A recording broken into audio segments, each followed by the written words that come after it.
Under the previous Mahama government, of which my good friend and brother Felix Kwachiofosu was part, on a single night in June 2015, we lost over 150 lives.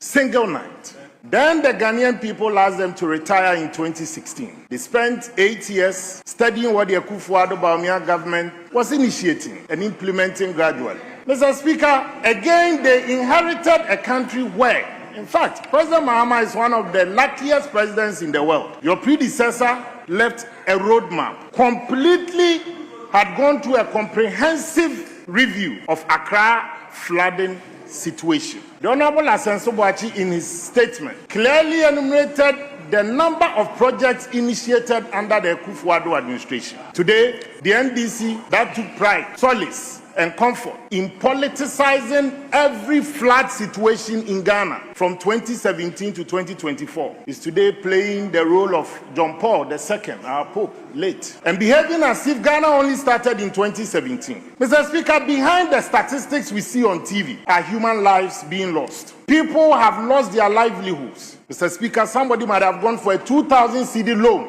Today, that money is gone. I have seen a wonderful video of my good friend Felix Kwachiofosu during the floods with his staff when they were cheering you on in your jersey, Ghana jersey. People were dying around that time, my brother.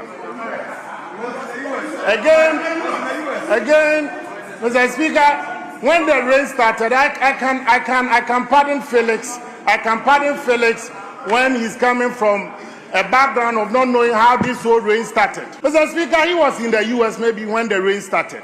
But people have lost their livelihoods. Press conferences won't desilt our gutters. Press conferences won't solve the problems of our poor drainage system. In fact, as Asensu stated, the Honorable Asensu Boachi stated, where the NDC used to have their headquarters, before God being so good, they were able to move to a plush area around Adabraka. The Nima, Paloma, Odona drains, it was under the NPP that we clearly initiated and fixed that issue. We started that of the Buzia N1 highway, the drainage system. South Kaneshi started under the NPP. We, in fact, under the Gary project, we had secured funding and started the project. From January 2025 up to date, all we've been hearing, press conferences, committees. And today I'm surprised to see the Minister for Interior here.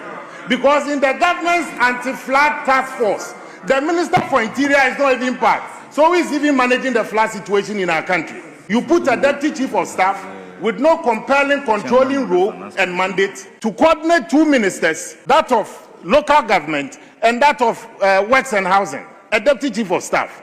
The Minister for Interior, in the midst of the crisis, appeared before Parliament and speaking on behalf of a task force that is not even part. Mr. Speaker, I clearly believe that this is the time that we need leadership. Leadership is not a team sport. When you are elected to lead, you lead. This is not the time for settings, PR, bloggers, patrolling left, right, and center because government wants to score political points. We need answers. And we don't need a government that will pretend to be solving a problem, but then just using chopper to mock our misery. And lastly, we don't elect leaders to tell us our problems. We elect leaders to fix our problems. If President Mahama is tired, he can leave the position for somebody who is also ready to lead us to that promised land. Thank you very much.